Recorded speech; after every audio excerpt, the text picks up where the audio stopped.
suis Anne Confiron, agent littéraire et traductrice. Anglais-espagnol. Oui.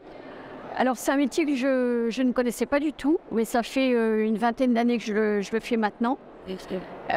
J'ai toujours été de toute façon passionnée par la littérature, par les livres et par l'anglais et l'espagnol aussi que je parlais, que j'avais étudié au lycée, etc. Et après j'ai fait une école de traduction aussi à Paris. Et voilà, je suis très amoureuse de l'Espagne aussi, donc j'y allais tous les ans, j'y habitais, etc. Et voilà, j'ai commencé à vraiment, tout à fait par hasard, à rencontrer déjà, à explorer les librairies à Barcelone, parce que j'allais beaucoup sur Barcelone. Et puis j'ai commencé à contacter les éditeurs espagnols pour leur demander si les droits étaient libres pour la France, etc. Et je me suis lancée comme ça, toute seule. Alors il y a un peu de tout en fait. C'est vrai qu'il y a des auteurs qui me contactent directement. C'est plutôt comme ça que ça se fait. C'est les auteurs qui viennent vers moi. C'est moi aussi qui vais vers des maisons d'édition étrangères pour leur proposer de vendre leurs droits en France. Voilà, ça se fait comme ça. Alors moi, il faut que je sois tout de suite attrapée par l'histoire. Je crois que ça soit une histoire policière ou pas. Voilà, dès les premiers chapitres, voilà. Si j'entre pas dedans, je préfère m'abstenir et voilà. Les gros problèmes, peut-être parfois l'absence de plan. Enfin, par exemple, dernièrement, on m'a proposé un manuscrit, mais il était construit un peu comme un road movie et moi, enfin, c'est pas mon truc. Donc j'aime bien quand même qu'il y ait un plan le plus précis, le plus cohérent possible. Je crois que ça, c'est vraiment important. En général, non. Ou alors, je fais quand même quelques remarques en précisant ce qui m'a pas convenu.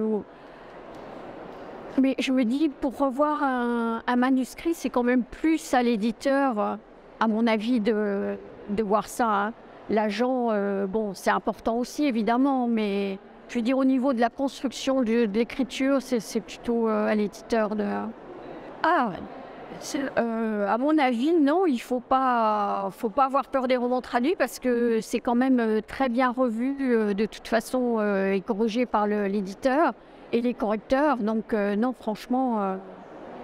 Alors évidemment, il faut respecter l'écriture de l'auteur, évidemment, ce qui n'est pas toujours évident. Mais enfin, toutes les traductions que j'ai faites, j'ai pas eu peur en me disant « Ouh là là, est-ce que ça va ?» Je sens quand même qu'il y a l'éditeur derrière et qui de toute façon revoit le texte. Il y a le correcteur aussi, donc franchement, j'ai jamais eu de crainte à ce niveau-là. Non. Non, jusqu'à maintenant, enfin toutes les traductions que j'ai faites, non, je suis en contact direct avec l'éditeur qui va publier le livre, mais non, j'ai jamais eu contact direct avec l'auteur. Le conseil, tous les manuscrits d'auteurs que je reçois, je sens qu'il y a une passion, enfin un enthousiasme, un dynamisme chez l'auteur. Et moi, quand je sens ça, ça m'emporte, quoi. Même avant de lire tout le texte, si l'auteur est vraiment dans le texte qu'il a écrit, je prends. Voilà, je crois que... Alors, à mon avis, moi, je le vois comme un danger. Voilà. Surtout quand même au niveau de l'écriture, je pense. Enfin, je ne sais pas comment ça peut évoluer, évidemment, hein, parce que justement, là, je viens de recevoir un livre qui aborde ce thème-là, un livre américain, donc je vais me dépêcher de le proposer en France parce que je trouve vraiment que c'est une question qui se pose aujourd'hui. Hein, donc, franchement, ça me fait un peu peur quand même. Mais bon.